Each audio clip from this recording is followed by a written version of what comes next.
Hey everybody, big welcome back. My name's Mike, and hopefully you are ready to join me in fixing up this old 1975 Midget, MG Midget. Before we get going, I just wanted to apologize. I originally, in my first video on this car, I had said that I was going to try to do videos around 10 minutes in length, um, but I've now since found a newfound respect for auto channels that I watch because I realized how hard it is to film and kind of cut stuff down. And so maybe I need a bit more work on my editing skills. But anyway, um, I got some clips here of cutting away the rocker. As you can see, this rocker was really rotted out. And I've already purchased new rockers. So right here, I'm just kind of doing a line. I wanted to save the midget badging first of all, so I can put them on the new rocker. And then I wanted to see how bad it was behind the rocker. So this was kind of more of like an exploratory grinding. And yeah, it's been a bit of an adventure, and I've already got some footage lined up for the next video, in behind the fender on the other side. And it's a little bit worse than I was hoping for, but it is what it is. Sometimes, at some point in history, somebody had done some repairs and used Bondo, or some sort of filler. Actually, it wasn't Bondo, because whatever it is they used is like gray. So you'll see that in an upcoming video anyway. But there, I was just showing you that I got that. Um, you can see that the rocker was like completely full of sand, and the other side is no different, since I've dug into that one as well. And then the inside of the wheel well is pretty well rotted out as well. So I think that's some of that filler there, maybe. Oh no, that was the plug. Never mind, I know what that was. Um, some kind of a body plug. I don't actually know what it's for, but anyway, gonna have to do some more grinding. So basically, I was trying to figure out exactly how much metal to keep and not keep, and it's kind of tricky because I don't want to damage or I didn't want to damage the back as much as possible. And yeah, anyway, it's tricky. If you've ever worked on anything like this, then you probably know what I'm talking about. I should mention, and I'll probably have to mention this in every video I make on this car, that I am not an experienced auto rebuilder or fabricator or anything like that. I watched some videos on YouTube, so mostly when it comes to car repairs, B is for build. I enjoy what he's got going on. And other than that, many years ago, I worked at a scrapyard peeling cars apart. So for years, I've wanted to do a project now, like for 30 years or whatever. I like this kind of car, the MG. So wanted one, so I'm happy to get one. And then also, though, was that I wanted to try doing a project car. So I'm glad that I'm finally getting around to it. And I really do feel that this was a good base for one because the engine runs pretty well, and with the previous owner had, installing new brakes and having a mechanic kind of go over the mechanical aspect of the car, it makes for a good foundation anyway. Now, I'm going to ask you guys just while we're watching here, if you guys have suggestions, like if you think that stuff like this should be kind of sped up or kind of like shorten the videos, I'd love some feedback because I'm not known as an automotive channel on YouTube. I'm more into the drones and fish tanks, but ultimately it is a hobby channel, so I want to be able to do all kinds of different things. So anyway, I'm open to feedback. If you've got some suggestions or feedback on my format and stuff, I would love to hear it. Um, just while we're watching me sweep away some rust and stuff here, I would like to point out that that hole is for the jacking point, and I went out and I bought some jack stands, and I'm still got to try to figure out how to jack this car up on jack stands because I need the car up off the ground to properly get in there and work. But I'm gonna have to, I guess, do some YouTube videos. It's a unibody design, so the bottom of the car is not very strong, and I'm worried about, like, picking it up in the wrong spot. I am so far, I think, pretty happy with the bottom of the car. I don't believe it's too rotted out. These spots were the worst on both sides. It was the one side, the fender. This driver's side fender seems strong. I don't know. I could be wrong. There could be Bondo and stuff in there. So I guess we'll find out soon enough. But for now, this one seems strong. I do have to take it off because I have to have it off to do the rocker replacement. So it will be coming off. And the moving forward here, you're going to see me do some, when I get a plate in here, I don't know why I was actually doing this. I was sitting here trying to, like, make smooth finish lines and all that, even though I'm replacing the rockers anyway. So that was kind of a waste of time for me doing that. I guess I was just kind of, for satisfaction of doing it, was kind of it. I was thinking about practicing putting a plate in there, even though this rocker's coming off. Originally, I was thinking of just tacking a plate in there just for until I had a rocker, just to kind of work on my welding skills. If you didn't see the first video on this, I go over all the tools, and I bought myself a little MIG welder, but I don't actually know how to weld. So it's, it's going to be interesting. I'm going to do some welding here. We're going to make a plate. I'm kind of trying to practice all my welding in spots that you don't really see. Now I did have another option for when it's time to do the rocker panel there. Like, it seems that you have to take the fender off so that you can weld the rocker on, and then, but then I was kind of wondering about that seam between the fender and the rocker, about just tack welding in there, and like, because if I weld it from underneath at the bottom and then was to tack weld it there and fill it with fiberglass, I was like, oh, I wonder if that would be strong enough so I don't have to take off the fender. As you'll see in an upcoming video, removing the fender on this car was difficult. So, and then we've still got a few days before I actually get tackling these rockers. So if you see the hole, the jacking hole there, if anyone's got any input, I watched some videos of other people doing these rockers, and the one channel, they actually welded in a little bit of steel and didn't utilize those jacking ports anymore. And so then I was like, that's kind of a smooth finish. I was thinking about doing the same thing, but I don't know. I'd be open to suggestions, though. If anyone's got any input, I'd love to hear it.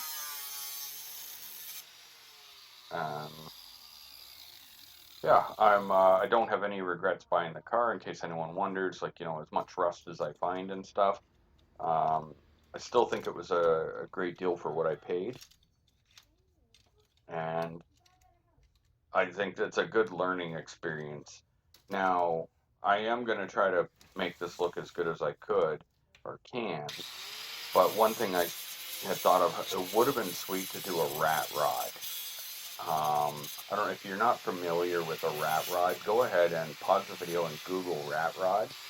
And, like, they've been done with every car under the sun. There are some MG rat rods, Mazda Miatas, and, like, so it doesn't have to be an old car. Like, rat rods normally are done with, like, an old car, like, a 1928 Ford or whatever. But you can pretty much do it with anything. And so I was kind of picturing this with, like, fenders, fender flares welded on with, like, kind of like a wide body kit, and, I think it would be a fun car. I'd love to pick up a second one and put, like, a souped up engine in it, and, it just totally modify it and make something cool out of it. I'm not going to do that, but on this one anyway. Maybe. No, I won't. Later on, we're going to go ahead and set the car on fire accidentally, so that's unfortunate. And one thing you guys will probably notice is through all these videos, if you actually follow along with them, is that I wear plaid shorts. Like, that's basically 95% of all the shorts I own are plaid. So get used to plaid shorts. And here we go, still just browsing around. Got my safety glasses on, which is good because I don't normally wear glasses. I know I should, but I'll tell you a story just while we're waiting for me to go and get parts or whatever. Which was back years ago. I had a Chevy Blazer, and it needed rockers. So instead of replacing all the rockers, I was just cutting out the bad section and riveting in some sheet metal. Instead of welding, I was just doing pop rivets. But anyway, while I was grinding, a little piece went into my eye. And, it kind of stung, whatever, but it wasn't a big deal. But then later in the evening, it started to hurt or whatever, like it was bothering me. So I went, like the next day or 2 days later, or whatever it was, because it was just kind of like really bothering me. I couldn't, like, I couldn't open my eye or close my eye. It was one of the two. Anyway, so I ended up having to go to the emergency room where they used this little tiny drill thing to drill it out. What actually happened was that little bit of steel that landed into my eye, like it kind of like melted into my eyeball and rusted in place. So they ended up, using this little drill thing. And then I had to walk around wearing a patch like uh, like a pirate. So that was kind of cool.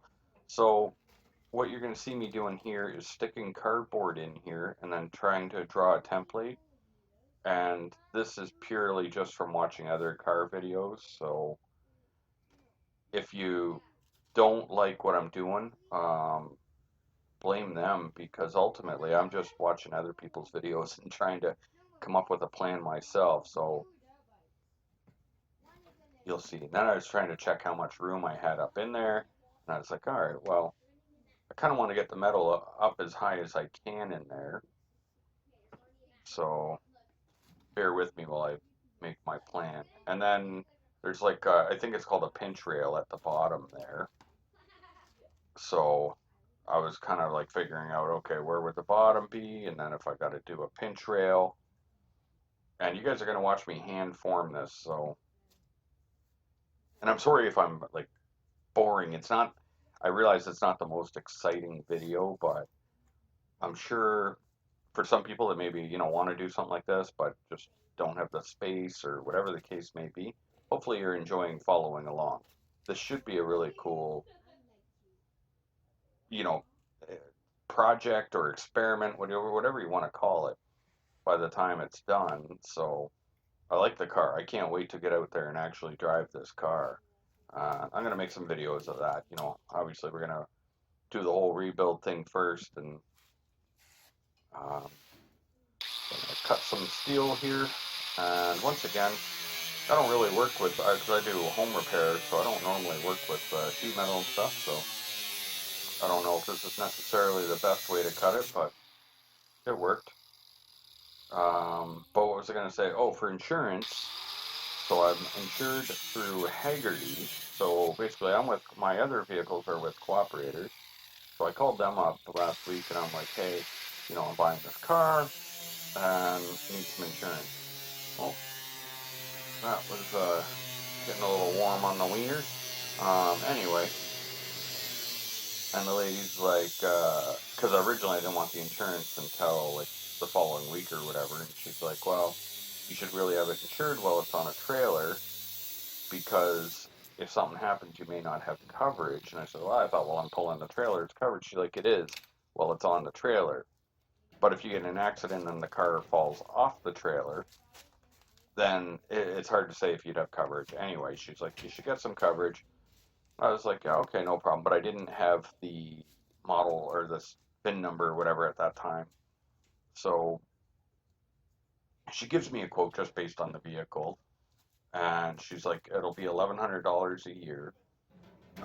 But when you, in October, you you shut the insurance off, essentially. And I was like, okay. So she's like, you shut it off for the winter. So then my buddy Vaughn, I'm talking to him about the quote. He's like, oh no, that's too high. It's like, I got a girl, call her. So I call her up and she says, she does a quote for me on my other vehicles. She's like $50 a month less than what I pay now, which is kind of good. But then for this vehicle, she told me, she's like, listen, don't come to us, don't come to your own insurance for this car. She's like, you got to go to Haggerty. And she's like, through Haggerty, she's like, I'll guarantee you that car is going to be like $300 a year or less. So I go onto Haggerty's website and like it gives you, I do the whole spiel thing, like, the quote. And the quote comes up like $190 or something for the year, but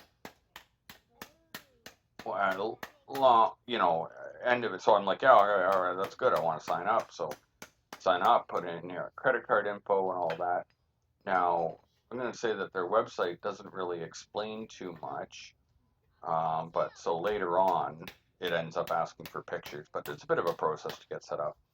And then like once you finish the application online, it doesn't say like congratulations, you're covered or anything. You got to kind of figure that out on your own or call them. So it took a few days to get it, and ultimately it worked out to like $240 for the year for full coverage, and that includes collision. So like if I run into something or whatever, and even though I paid $1,500 for the car, their minimum coverage is $3,500. So that's kind of good, I guess. I'm not too worried about, like, you know what I mean. It's a very minimal investment. I'm not too worried about.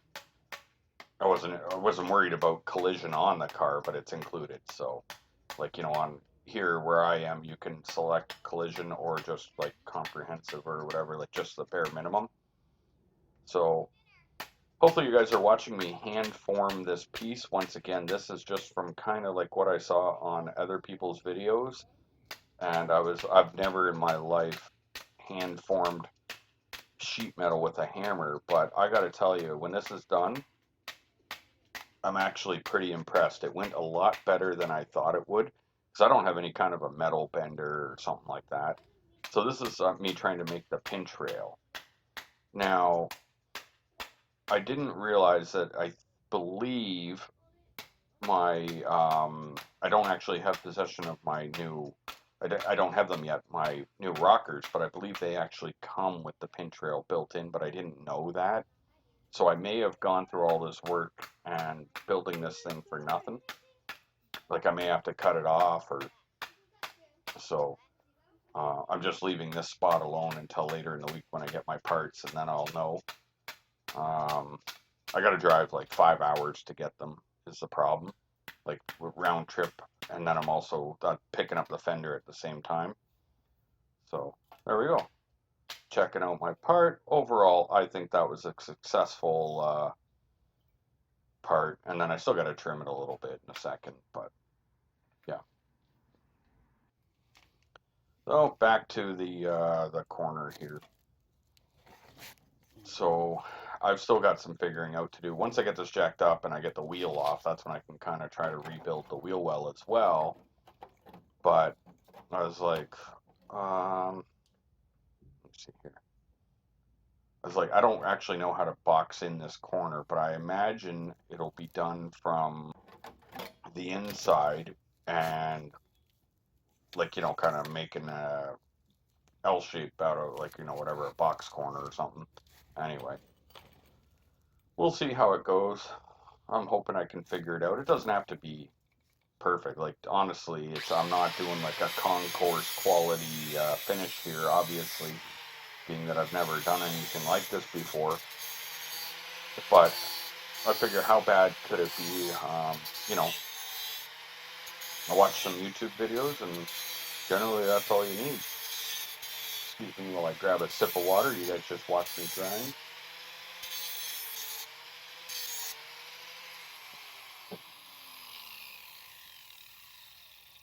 There we go.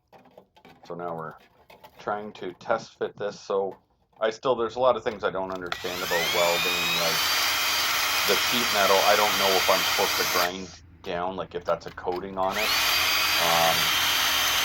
By the way, you guys are going to get a bit of a treat here because things aren't going to go as planned.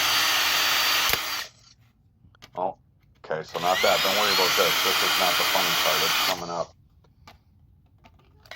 So, and you'll see that there's that thing that's laying on the part. That's actually like a little air hole or something, like that's got a rubber plug. I don't know. It was in the original part, so I thought I should remake it. So I did. Yeah, funny part coming up in 3, 2, 1. Oh, not yet. I'm a little off.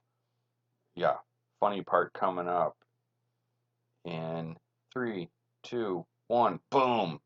Stabbed myself right in the leg. That started pissing blood all down my leg after. Yeah, it is what it is. I stayed working on it though. I had to mute the audio on that because I might have swore, and I like to stay monetized, you know what I mean? Yep. So what I'm doing here, drilling the holes, for those of you that don't know, once again, just from YouTube videos, that's so that then I can tack through it. So you'll see that I've got it clamped on um, with the welder's ground, and then just a clamp um, that worked out well. That the body or the inside was all rotted out because it gave me somewhere to run the clamp through. But anyway, here's me doing my MIG welding without my gloves on this time. So I've still got obviously a long way to go with the MIG. I think I have the heat turned up too much because I'm using it on high. I was just kind of guessing. I don't really know what setting to put it on. And I missed the hole there, so apparently I don't have the greatest aim. And some things I've learned is, and it doesn't really apply to this part so much, I don't think, is that when you're doing the welding, MIG or arc or whatever you're doing, is to, like when you're doing these holes, if you're doing this on a body part, is to, like, start on one side, then switch to like the center, then to the other side, so that you're not overheating and warping the metal. Now, obviously in here, it doesn't really matter if I warp the metal because this part doesn't show after the fact. So, yeah, I'm trying to seam it up to that rocker, which honestly, that's going to end up getting cut out anyway. Because I was kind of looking at the rockers, and once I took a better look at them, I realized how they mounted. I wish I'd looked before doing this, put it that way. But that's okay. It was good practice. Even if I cut it out, I don't care. All I have to do is grind down on those little spots, right? It should come off because I never actually, seamed up the top because the rocker's in the way. I was planning on doing that after.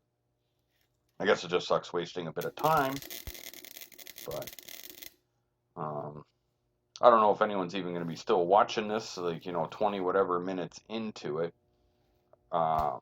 Anyone that actually is watching, I really, honestly, and I can take criticism and all that, I'd love to hear feedback on, do you guys just need a few second clip of each little thing I'm doing, or I want to keep it interesting for you guys. I want to document the build for myself, but because it's not something I'm used to doing, I want to make it as enjoyable for everyone as I can. So if anyone's got some feedback, you know what I mean, be like, oh, I'd stick to the 10-minute rule, or, cut stuff out, or do you just enjoy sitting back and watching somebody work? Like, I really don't know. So I would really appreciate some feedback. And obviously I gotta work on getting a little bit better with the welder, because those are some pretty messy welds. And then I don't know, I still don't have any kind of a tool for tight spots like that to grind down to good metal. I don't know, I maybe have to do the Dremel thing or something. This is just me making sure I'm not going to burn myself when I'm screwing with this. Oh, good. Here's where we get to try to light the car on fire. So basically I was like, Oh, that's a good spot to get in there and weld these two pieces together. But what happens is there's carpet on the other side of that. So this is like the floorboard, or whatever, and then there's the carpet. It's coming out anyway, so it wasn't a big deal. But yeah, that's on the other side, and we're gonna go ahead and make a little fire.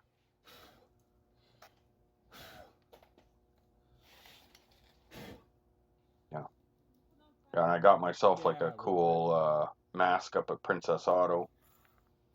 Safety first. It's auto tinting, which is nice. It's not like the old ones I used in school where you had to put it in front of your face and then try not to let your arm move and all this.